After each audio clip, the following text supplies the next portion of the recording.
हिरण्यकशिपु ब्रह्मा जी से वरदान प्राप्त किया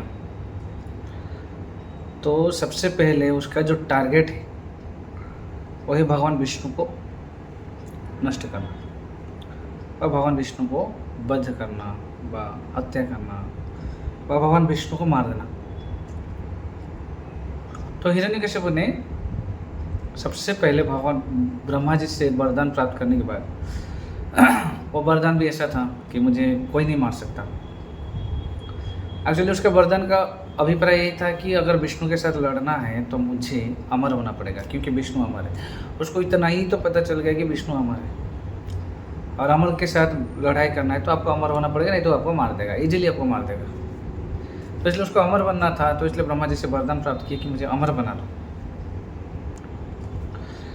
पर बात यह है कि ब्रह्मा जी खुद अमर नहीं है। तो ब्रह्मा जी ने बोले जिसके पास जो है वो वही देगा ना, तो मेरे पास तो अमर वर है ही नहीं, मैं खुद अमर नहीं हूँ, मैं भी मर रहा हूँ, तो आप भी मरोगे एक दिन, तो सब लोग मरेंगे, इसलिए मैं आपको अमर वर प्रदान नहीं कर सकता। तो हिरण्यकशिपु ने सोचा कि अगर आप अमर वर प्रदान नहीं कर सकते हैं तो मैं जो मांगूंगा आप देंगे ना। हाँ, तो हिरण्यकशिपु ने समझ गया कि सीधे तो बात बनने वाला नहीं है, बातों को घुमाते हैं। तो अमर का कुछ ऐसा चीज है कि जो अमर के साथ तुलनीय है, अमर वर के साथ तुलनीय है, जो हम सब्स्टिट्यूट बोलते हैं कि इसके बदल में ये, इसके बदल में ये। तो हिरण्यकशिपु ने पूरा डिसाइड कर दिया।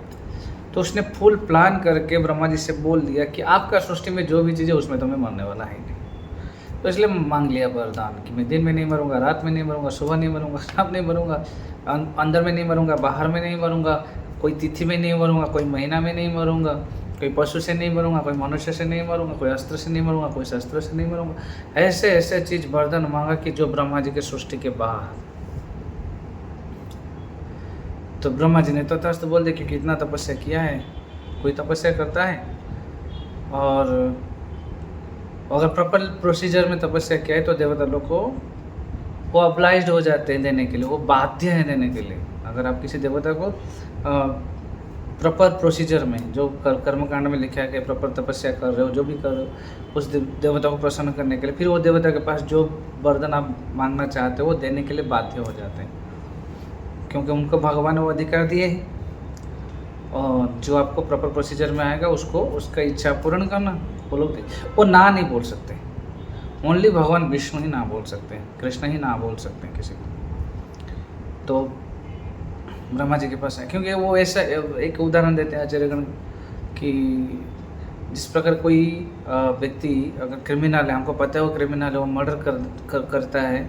अगर आप गन बिजनेस कर रहे हो, मतलब बंदूक बेच रहे हो या बंदूक बनाते हो, अगर आपके पास आके बोल देंगे मुझे गन दो और उसके पास लाइसेंस है, वो क्रिमिनल होने के बाद भी उसके पास क्योंकि लाइसेंस है आप देने के लिए बाध्य हो। तो सिमिलरली कोई व्यक्ति मिसयूटिलाइज करने के लिए चाहे तपस्या क्यों ना करे, चाहे वो गलत इस्तेमाल करेगा उस वरदान को, इसलिए तपस्या कर रहा है, पर देवता लोगों के पास जब वो तपस्या करके जाता है, देवता को प्रसन्न करता है, तो वो जो वरदान मांगता है देवता देने के लिए बाध्य है। तो ब्रह्मा जी भी बाध्य थे, इच्छा नहीं था, आ नहीं रहे थे, इस जगत में आ नहीं रहे थे वो हिरण्यकशिपु को वरदान देने के लिए। पर जब हिरण्यकशिपु ने भयंकर तपस्या किया था, हिरण्यकशिपु ऐसा तपस्या किया था ना भूतो ना भविष्य, ऐसा कोई भी व्यक्ति ना इससे पहले कोई ऐसा तपस्या किया था ना इससे बाद। कैसा तपस्या बोले, एकदम सीधा खड़े होकर दोनों हाथ ऊपर उठाकर ऊर्ध्वमुख होकर पैर के अंगूठे में खड़े हुआ था। तो वो एकदम स्टिल, मतलब एकदम स्थिर होके खड़ा हुआ था, बिल्कुल हिल नहीं रहा था। अब बन रहा था, कैसे पता चला हिल नहीं रहा था, क्योंकि उसके ऊपर चिंटी घर कर लिए थे। चिंटी उधर ही घर करते जो हिलता नहीं है, थोड़ा सा हिलेगा तो चिंटी वहाँ से भाग जाते। तो चिंटी वहाँ पे घर कर लिए थे, और ऐसा घर नहीं किए थे, उसका शरीर का चमड़ा को खा गए, उसका मांस को, उसका मज्जा को, उसका रक्त को, हड्डियाँ तक खाना शुरू कर दे। सोचे कि चिंटी हमको काट दे तो हम कितना विचलित हो जाते, उस स्थान में हाथ लेके उस चिंटी को भगा देते, नहीं तो मार देते, उसको खजलाने लग जाते।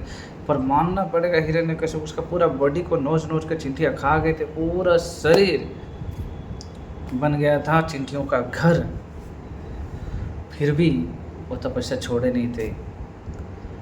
उसका फलस्वरूप उसके सर से आग निकलने लगा, और इतना भयंकर आग निकलने लगा कि स्वर्ग, इतना भयंकर आग निकलने लगा कि स्वर्ग के अधिवासी जो स्वर्ग में रहते थे, और स्वर्ग के अधिवासी, उनका एरिया जलने लगा, उनको ज़्यादा गर्म महसूस होने लगा। वो इतना गर्म था कि वो गर्म से तड़प रहे थे। जो आजकल इतना 45, 47 डिग्री का, 48 डिग्री का गर्मी हो रहा है, हमको ऐसा लग रहा है कि बाप रे बाप, सूर्यदेव नीचे उतर आए हमको जलाने के लिए, हमको सेकने के लिए। ठंड में हम सूर्यदेव को ढूंढते हैं सेकने के लिए, गर्मी में सूर्यदेव हमको ढूंढ ढूंढ कर सेक रहे हैं जो भी है।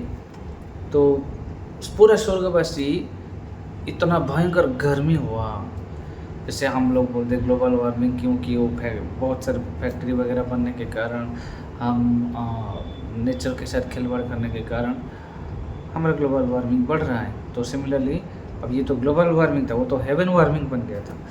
स्वर्ग में वार्मिंग बढ़ गया था, इतना गर्म हो रहा था कि सारे स्वर्ग आदिवासी डिस्टर्ब हो गए थे।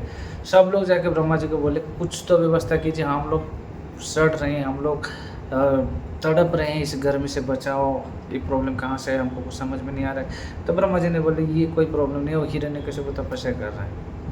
देखो, भक्त जब तपस्या करते हैं ना, सारा जगत का कल्याण करते हैं, और जब असुर तपस्या करते हैं, उनका तपस्या से ही जगत का प्रॉब्लम शुरू हो जाता है।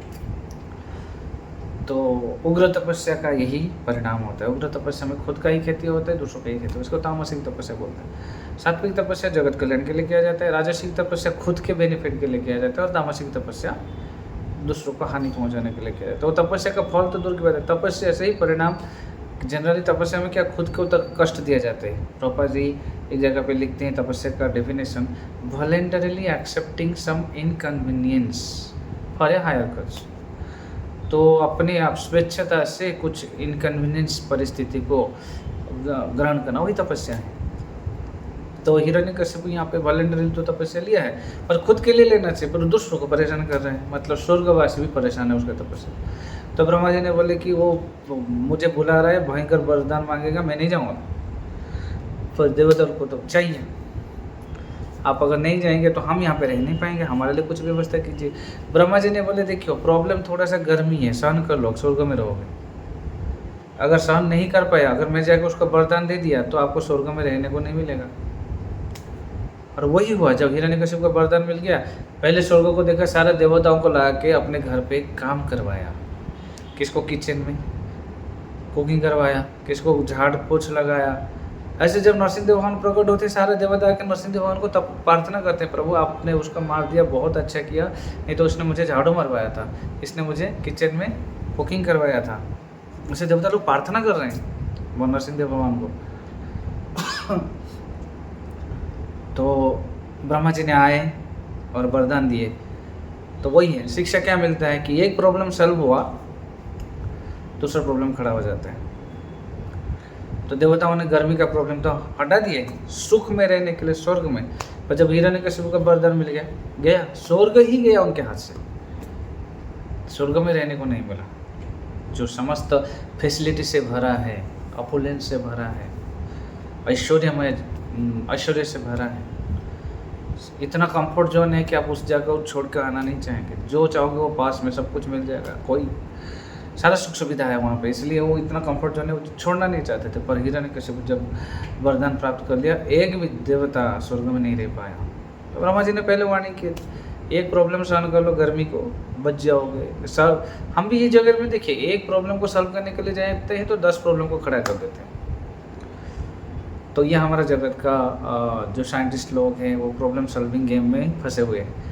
एक प्रॉब्लम जगत में आया, उसको सॉल्व करने में लग जाते हैं, फिर उसके चक्कर में 10 प्रॉब्लम और खड़ा कर देते हैं। फिर उसको बस सारा जिंदगी यही होता है, प्रॉब्लम आएगा सॉल्व करो, प्रॉब्लम आएगा सॉल्व करो। इसको बोलते हैं problem solving game given by Maya, और कुछ नहीं है। तो इसलिए बेटर है तान तिथि कैसे भारत। गीता में सोल्यूशन क्या है? गीता बोले मात्रा स्पर्शस्तु कौनते शीत उष्ण सुख दुखदा आगम अपयनो अनित्य ताम तिथि कैसे भारत। ये अनित्य है, आएगा, आगम अपयनो, आएगा और जाएगा। तो कोई भी इस जगत में परमानेंट नहीं है। इस जगत का नाम ही टेम्पररी वर्ल्ड, अशाश्वतम। है ना। भगवद गीता में भगवान बोलते हैं मामुत प्रीत्य पुनर्जन्म दुखालय मैं इस जगत को बनाया हूँ और ये जगत पुनर्जन्म है, दुखालय में और अशाश्वत में, मतलब ये जगत शाश्वत नहीं है। जब जगत शाश्वत नहीं है, जगत का चीज कैसे शाश्वत होगा? तो जगत का सुख भी शाश्वत नहीं है, जगत का दुख भी शाश्वत नहीं है, जगत का प्रॉब्लम भी शाश्वत नहीं है। क्या करेगा? वो आएगा और जाएगा। इसलिए क्या करो? तान तितिखेषु भारत आगम अपैन अनित्य तान तितिखेषु भारत। तान उसको तितिखेषु सहन करो। गीता में भगवान बोलते हैं उसको सहन करो। सहन कर लिया तो बच जाओगे। सॉल्व करने के लिए जाओगे तो और 10 प्रॉब्लम खड़ा करेगा। तो देवताओं ने अपना प्रॉब्लम सॉल्व करने के लिए ब्रह्मा जी के पास गए। ब्रह्मा जी ने सॉल्व तो कर दिया, हिरण्यकशिपु को जाके वरदान दे दिया। बाद में जो भयंकर प्रॉब्लम आया उसको कौन सॉल्व करेगा? अब ब्रह्मा जी के परे, ब्रह्मा जी भी हाथ उठा दिया, इसका सोल्यूशन तो मेरे पास भी नहीं। तब हिरण्यकशिपु ने उनको टॉर्चर करना शुरू कर दिया। तो हिरण्यकशिपु देवता को अपना घर में नौकर बना दिया। उसके बाद हिरण्यकशिपु निकल गया किधर? भगवान विष्णु को ढूंढने के लिए। विष्णु ने उनका भाई को मारा है और हिरण्यकशिपु ने मन संभाल लिया, जब ब्रह्मा जी के सृष्टि में नहीं मरूंगा तो ब्रह्मा जी का सृष्टि मतलब 84 लाख स्पेसिस है, 84 लाख जीव जो नहीं है, उसमें कोई ऐसा जीव नहीं जिसके आत्मा में मरूंगा। तो 84 लाख जीव जोनि के पर कुछ है ही नहीं। वेद में मैंने पढ़ लिया हूँ, वेद में यही लिखा है कि 84 लाख जीव जोनि के ऊपर और कोई तीसरा जीव जोनि है ही नहीं। तो उस जीव जोनि कौन सृष्टि है जो कि मुझे मारेगा? अर्थात मैं अमर हो गया, मन सोचने लगा। पर मैन पर्पजेस गॉड डिस्पोजेस। मनुष्य जब जब प्लान करता है भगवान उस प्लान को तोड़ देते हैं। मनुष्य कितना भी बुद्धि लगाए पर परम बुद्धिमान कौन है? आप इंटेलिजेंट, आपके पास इंटेलिजेंट हो सकता है, बुद्धिमान हो सकते हैं, पर आपको बुद्धि किसने दिया है? उससे तो बड़ा बुद्धिमान आप हो ही नहीं सकते। इसलिए परम पुरुष भगवान ने उनकी इच्छा को पूर्ण करने के लिए वो जैसा चाहता था वैसा रूप धारण करके। पर उससे पहले हिरण्यकशिपु ने सबसे पहले वैकुंठ गया विष्णु को ढूंढने के लिए और विष्णु को मारने के लिए, बदला लेने के लिए अपना भाई का। भगवान विष्णु ने वराह के रूप में उनका भाई हिरण्याक्ष को वध किए थे। उस बदला लेने के लिए, उस जो क्रोध उसके मन में था, जो आक्रोश था, उस क्रोध और आक्रोश को संतुष्ट करने के लिए विष्णु को ढूंढने के लिए वैकुंठ तक पहुंच गया। अरे असुर होकर वैकुंठ कैसे गया? कोई क्वेश्चन कर सकता है, पर वो असुर थोड़ी है। पता असुर बना है वो तो मुनि के अभिशाप से। सनक सनातन सनानंद सनत कुमार 4 कुमार ने जब वैकुंठ गए थे, जय और विजय को अभिशाप दे दिए कि 3 जन्म आप असुर बनोगे। तो ये जय विजय ही हिरण्यकशिपु और हिरण्याक्ष बनकर आए थे। पर पॉइंट क्या है, जब वो हिरण्यकशिपु बनकर आए थे तो वो यद्यपि इस जगत में आकर असुर बने थे, पर उनका ओरिजिनल रेसिडेंसी कहाँ पे है? वैकुंठ है ना। उनका पूरा रास्ता भी पता है, उसका ग्रीन कार्ड है वैकुंठ का, उसका वीजा पासपोर्ट भी वैकुंठ का ही है। तो उसको कौन रोकेगा? तो वैकुंठ चले गए और वैकुंठ जाकर ढूंढे भगवान विष्णु को। शास्त्र बोलता है तुम कितना भी कोशिश कर लो भगवान को दर्शन नहीं कर सकते हो। अपने बल से, खुद के बल से कोई भगवान को दर्शन नहीं कर सकता।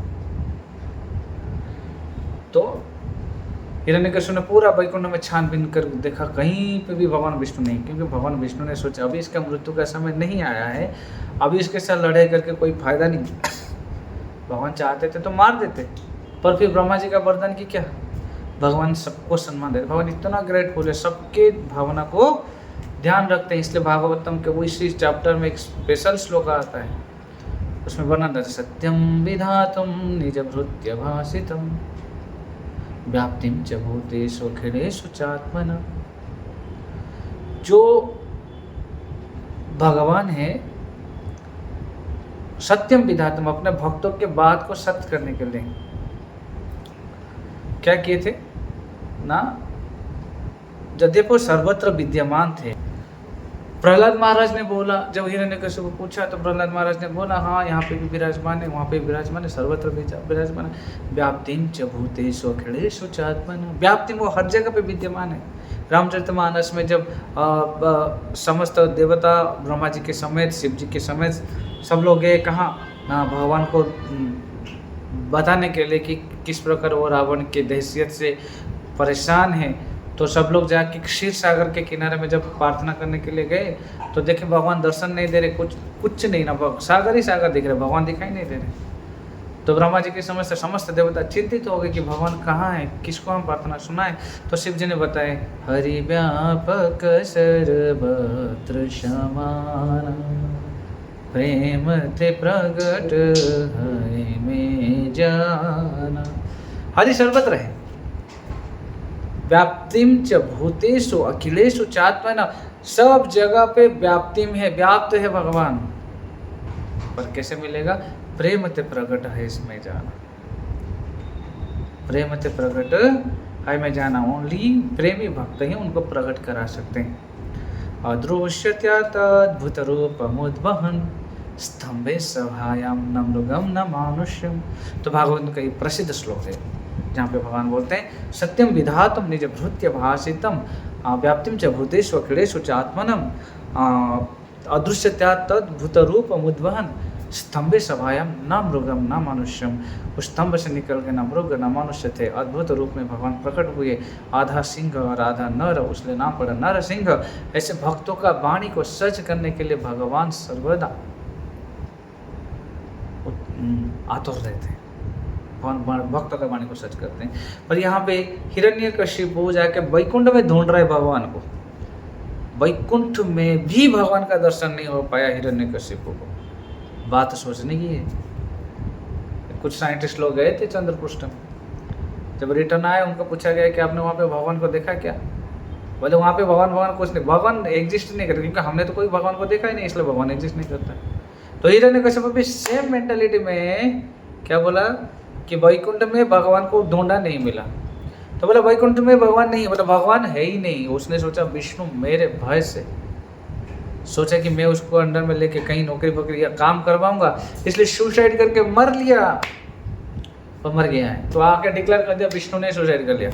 और भगवान विष्णु ने सोचे कि इसका मृत्यु का समय नहीं हुआ है, ब्रह्मा जी का वाणी को भी रक्षा करना है, तो इसलिए भगवान क्या किए उसके ही हृदय में जाके बैठ गए। ईश्वर सर्वभूतानां हृदयेषु अर्जुन तिष्ठति ब्राह्मयान सर्वभूतानि जन्तरोणानि माया। गीता में भगवान बोलते हैं मैं सबके हृदय में रहता। तो हिरण्यकशिपु के हृदय में जाके भगवान बैठ गए, बोला अभी बेटा तेरा टाइम नहीं है, जब टाइम आएगा मैं तुझे खत्म कर दूंगा, अभी तेरा एंजॉय का टाइम है, एंजॉय करो। तो हिरण्यकशिपु के हृदय में भगवान बैठ गए और हिरण्यकशिपु बाहर ढूंढ रहा है।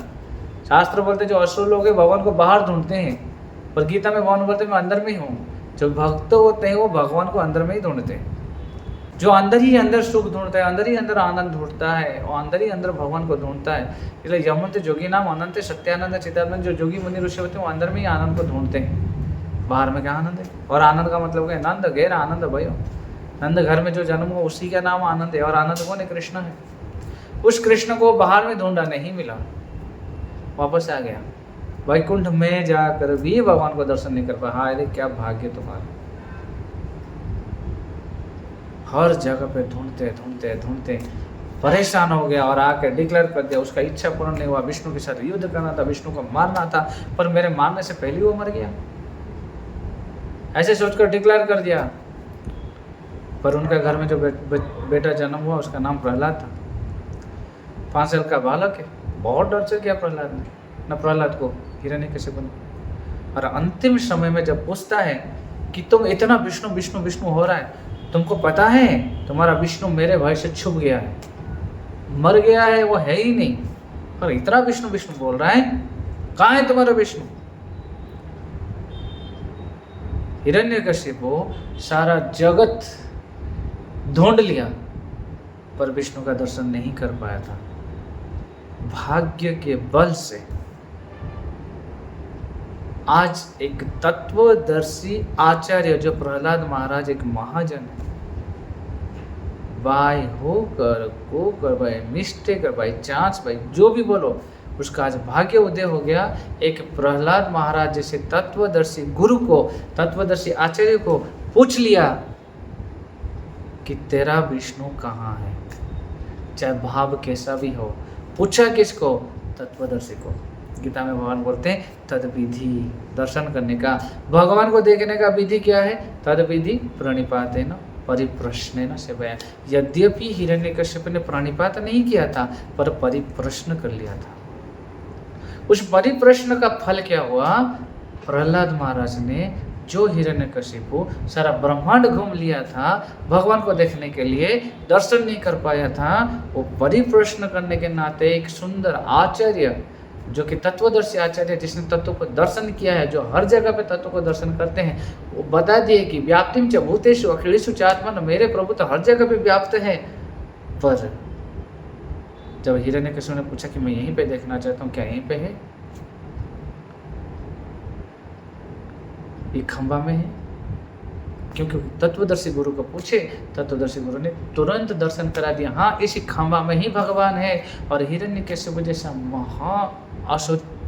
आसुरिक स्वभाव के व्यक्ति जब तत्वदर्शी के संस्पर्श में आते हैं, एक सच्चे गुरु के संस्पर्श में आते हैं, वो कितना बड़ा नास्तिक क्यों ना था, कितना बड़ा असुर क्यों ना था, भगवान का स्वरूप को दर्शन किया। श्रील प्रभुपाद बोलते हैं, अगर तुम प्रेम से आओगे तो प्रेम से दर्शन करोगे, अगर तुम आसुरिक भाव से आओगे तो भगवान का मृत्यु का रूप को दर्शन करोगे। और भगवान ने हिरण्यकशिपु के सामने उसका अंतक के रूप में प्रवेश किए, प्रकट हुए और प्रकट होकर हिरण्यकशिपु को दर्शन दिए। ये होता एक सच्चा तत्वदर्शी गुरु का प्रभाव या स्वभाव कि समहाउ अदर कैसे तैसे। इसलिए शास्त्र बोलता है, ब्रह्मांड भ्रमित कौन भाग्यवान जीव, गुरु कृष्ण प्रसादे पाए भक्ति लाता बीज। ब्रह्मांड भ्रमण करते करते करते करते समहाउ अदर बाई चांस अगर आके किसी भाग्य के बल पर हो या बाई चांस हो, समहाउ अदर कैसे तैसे एक सत्तत्वदर्शी साधु के संस्पर्श में आ जाते हैं, तो हिरण्यकशिपु जैसा भयंकर नास्तिक असुरी के स्वभाव के व्यक्ति भी भगवान का दर्शन कर लेता है। एक साधु का स्वभाव है, ये गीता का शिक्षा है कि भगवान को दर्शन करना है तो तत्वदर्शी गुरु के पास जाओ, वही दर्शन करा सकते हैं। आप अपना प्रयास कितना डाल दो, कभी नहीं दे सकते। एकाकी अमर नाही पाए बल, हरि नाम संकीर्तन। तुमी कृपा करी श्रद्धा बिंदु दिया, देह कृष्ण नाम धनी। गुरुदेव देह कृष्ण नाम धनी, गुरुदेव देह कृष्ण नाम धनी। एकाकी हमारा नहीं पाए बोलो, हम अकेला अपना साधन से अपना प्रयास से भगवान को दर्शन नहीं कर पाएंगे। देखो हिरण्यकशिपु ने क्या किया था, कुछ नहीं किया, बस परिप्रश्न किया था एक तत्वदर्शी, बस यही प्रोसेस है, यही विधि है। क्यों? कृष्ण से तुम्हार कृष्ण देते पार, तुम्हार सकतिया हमी तो कंगाल कृष्ण कृष्ण बोली, धाई तब पाछे पाछे, धाई तब पाछे पाछे, गुरुदेव धाई तब पाछे पाछे। कृष्ण से तुम कृष्ण देते पारो, आपका कृष्ण है, आप ही कृष्ण दे सकते हैं। हम तो कंगाल है, हम आपके पीछे पीछे भाग रहे हैं, गुरुदेव आप हमें कृष्ण दे दो। तो ये विधि है भगवान को दर्शन करने का। बड़ा सुंदर कथा था कि हिरण्यकशिपु जैसा आसुरिक स्वभाव, जो भयंकर नास्तिक था, जो भगवान विष्णु का अस्तित्व को मानता नहीं था, भगवान विष्णु को मानता नहीं था। अगर भगवान विष्णु आएंगे तो उसको विनाश कर देना चाहता था, भगवान विष्णु का अस्तित्व को खत्म कर देना चाहता था। जब वो भगवान को ढूंढते ढूंढते दर्शन नहीं कर पाया, अपना प्रयास में जितना भी कोशिश किया दर्शन नहीं कर पाया, वैकुंठ तक जाने की क्षमता रखने वाला हिरण्यकशिपु भी भगवान को वैकुंठ में दर्शन नहीं कर पाया। जब एक तत्वदर्शी गुरु प्रहलाद महाराज के शरण में आया, शरण में ने परिप्रश्न कर लिया, कहाँ है तुम्हारा विष्णु, तो प्रहलाद महाराज ने उनको दर्शन करा दिया। तो ये है विधि गीता का। तो जो लोग बोलते हैं कि भगवान नहीं है, भगवान नहीं है, भगवान नहीं है, भगवान को कैसे देखें? भगवान का दर्शन करने का विधि है। भगवान दर्शन करना ऐसा नहीं कि भाई भगवान आपका ऑर्डर सप्लाई नहीं कि मैं चाहा तो अभी भगवान आ जाए दर्शन करने के लिए। आपको अगर ऐसा कोई ऑर्डर देगा पर्सनली, आप उस ऑर्डर को ग्रहण नहीं करेगा। आप बोलेंगे तुम्हारा इतना हिम्मत है, मुझे ऐसा बुला रहे हो। भाई अपना अपना सबका होता है, तो हम भगवान को ऐसे कैसे बोल सकते? भगवान एक सुप्रीम पर्सन है, वैसा नहीं भगवान एक एनर्जी है। कुछ लोग बोलते हैं एनर्जी, ऐसा कुछ नहीं। भगवान एक व्यक्ति है और वो व्यक्ति प्रकट उसके पास होते हैं। किसके पास? प्रेम ते प्रगट है मैं जानू, भगवान को जब प्रहलाद ने बोल दिया कि नरसिंह भगवान इस खंबा में है, भगवान उस खंबा में विराजमान कर गए। क्यों? उनका प्रेमी भक्त ने बता दिया यहीं पे है। तो इसलिए भागवतम का प्रसिद्ध श्लोक है, सत्यम विधातुम निज भृत्य भासितम व्याप्तिम च भूतेषु अखिलेषु चात्मना अदृश्यत्यातद्भुतरूपमुद्वहन् स्तंभे सभायां न मृगम न मानुष्यम। जैसा हिरण्यकश्यप ने चाहता था वैसे स्वरूप में उस खंबा से प्रहलाद महाराज के कहने से प्रकट हो गए। कितना सुंदर कथा। यह है भगवान को दर्शन करने की विधि है। अगर आप लोग भगवान को दर्शन करना चाहते हो तो सरल सा विधि है, प्रहलाद महाराज के जैसे तत्वदर्शी गुरुओं को चरण में शरणागत होकर उनको सेवा करके उनसे प्रश्न पूछ के उस भगवान का स्वरूप को बताइए, कैसे हैं भगवान। जब हम गुरुदेव के पास जाते हैं तो हम गुरुदेव को पूछते हैं, आप जो नाम जैसे ध्रुव महाराज को जब नारद मुनि ने बोले कि आप ओम नमो भगवते वासुदेवाय इस मंत्र को जप करो, उसने पूछा ये व्यक्ति है, उन्होंने नाम तो दे दिया, इसका रूप वर्णन करो, रूप को ये देखने में कैसा है और उनका गुण क्या है, उसका क्वालिटी क्या है और वो क्वालिटी में क्या कार्य के हैं, लीला क्या है और लीला करने का उद्देश्य क्या है। इसलिए नाम रूप गुण लीला, लीला रहस्य, ये 5 चीज ओनली तत्वदर्शी गुरु ही बोल सकते हैं, क्योंकि उसने तत्व को दर्शन किए हैं। व्यासदेव जी तब तक सारा शास्त्र वगैरह लिखने के बाद भी परेशान थे, पर जब उसने नारद मुनि के आदेश से, नारद मुनि ने जब उनको उपदेश दिए कि भगवान का स्वरूप वर्णन किए, भगवान का आध्यात्मिक जगत का आध्यात्मिक स्वरूप आध्यात्मिक तत्व का वर्णन किए, तब व्यासदेव जी ने जब उस आदेश को पालन करते हुए समाधिस्थ हुए व्यास समाधि में, भगवान व्यासदेव जी दर्शन करते हैं। भक्ति योगे न मनसी सम्यक प्रणिहिते मले अपश्यत पुरुषम पूर्णम मायम च तदपाश्रयम। तो भगवान को अपश्यत पुरुषम पूर्ण पुरुषों का अपश्यत दर्शन किए व्यासदेव जी ने, जब नारद मुनि जैसे तत्वदर्शी गुरु के आदेश के अनुसार वो भजन किए, वह साधन किए, वह तपस्या किए, वह मेडिटेशन किए, वह ध्यान किए। तो हम जब तत्वदर्शी गुरु के संस्पर्श में आते हैं, उस गुरु के आदेश से जब हम क्या करते हैं कि उनका आदेश को पालन करते हुए उनका दिया गया बताया गया मार्ग में हम चलते हैं, हम भी एक दिन उस परम पुरुष भगवान का दर्शन कर पाएंगे। जैसे कि आज राधा रमन जी के आविर्भाव के महामहोत्सव है, तो राधा रमन जी भी उसी प्रकार प्रकट हुए थे। गोपाल भट्ट गोस्वामी ने जब वो प्रहलाद महाराज के चरित्र को सुने तो बोले कि प्रहलाद के लिए आप खंबा से प्रकट हो गए। तो गोपाल भट्ट गोस्वामी के पास 12 शालग्राम शिला था। बोले कि क्या मैं भगवान गोपाल भट्ट गोस्वामी के हृदय में भगवान को देखने की जो आतुरता इतना बढ़ गया कि वो भगवान का स्वरूप को देखना चाहते थे। बोले कि आप प्रहलाद के लिए खंबा से प्रकट हो गए, तो मेरे लिए क्या इस शालग्राम से प्रकट नहीं हो सकते। ऐसा सोचकर बस थोड़ी देर के लिए उनको निद्रा आ गया और सो गए। जब उठे तो डेली उनका सेवा था 12 शालग्राम शिला को स्नान कराना। उस दिन जब वो जमुना में जाकर पानी लेके जब शालग्राम शिला को स्नान कराने के लिए आए तो क्या हुआ, 11 शालग्राम शिला है और 1 शालग्राम शिला क्या हो गया, और 1 शालग्राम शिला राधा रमन बन गए हैं। कितना सुंदर स्वरूप है। स्वयं भगवान कृष्ण खुद को एक शिला से बना है। राधा रमन जी, जय राधा रमन लाल की जय।